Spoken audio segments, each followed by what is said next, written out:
ஜெர்மனியில் பால் பொருட்களை பொதியிடுவது தொடர்பான புதிய விதிகள் எதிர்வரும் 14ஆம் தேதி முதல் ஆரம்பிக்கப்பட உள்ளது. பால் பொருட்களின் லேபிள்கள் தெளிவாகவும் நேர்மையாகவும் இருக்க வேண்டும் என அரசாங்கம் விரும்புகிறது. இதன்படி பால், தயிர், கிரீம் மற்றும் கெஃபிர் போன்ற பொருட்களின் லேபிள்களில் இனி மேலும் துல்லியமான தகவல்கள் காட்டப்பட வேண்டும். இதேவேளை ஒரு பொருளில் 100 கிராமுக்கு 0.1 கிராமுக்கும் குறைவான லெக்டோஸ் இருந்தால் மட்டுமே அதனை தயாரிக்கும் நிறுவனங்கள் லெக்டோஸ் ஃப்ரீ என்ற சொல்லை பயன்படுத்த முடியும்.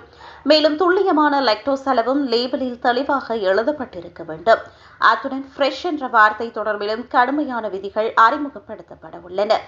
8 பாகை செல்சியஸ் அல்லது அதற்கு குறைவான வெப்பநிலையில் சேமித்து வைக்கும் போது 3 வாரங்களுக்கு மேல் காலாவதியாகாமல் இருந்தால் மட்டுமே குறித்த பால் ஃப்ரெஷ் என அழைக்கப்படலாம். தயிர், கெஃபிர், மோர் மற்றும் கிரீம் போன்ற பொருட்களின் லேபிள்களில் ஃப்ரெஷ் என்ற வார்த்தையை பயன்படுத்த 2 வாரங்களுக்கு மேல் அவை காலாவதியாகாமல் இருக்க வேண்டும். இதுவேளை ஒரு பொருளில் பசுவின் பால் மற்றும் ஆட்டின் பால் ஆகிய இரண்டும் இருந்தால் லேபிளில் 2 விலங்குகளின் வகைகளும் அவற்றின் சதவீதங்களும் தெளிவாக காட்டப்பட வேண்டும். வாடிக்கையாளர்கள் தங்கள் வாங்குவது என்ன என்பதனை துல்லியமாக புரிந்து கொள்ள இந்த விதிகள் உதவும் என அரசாங்கம் கருதுகிறது.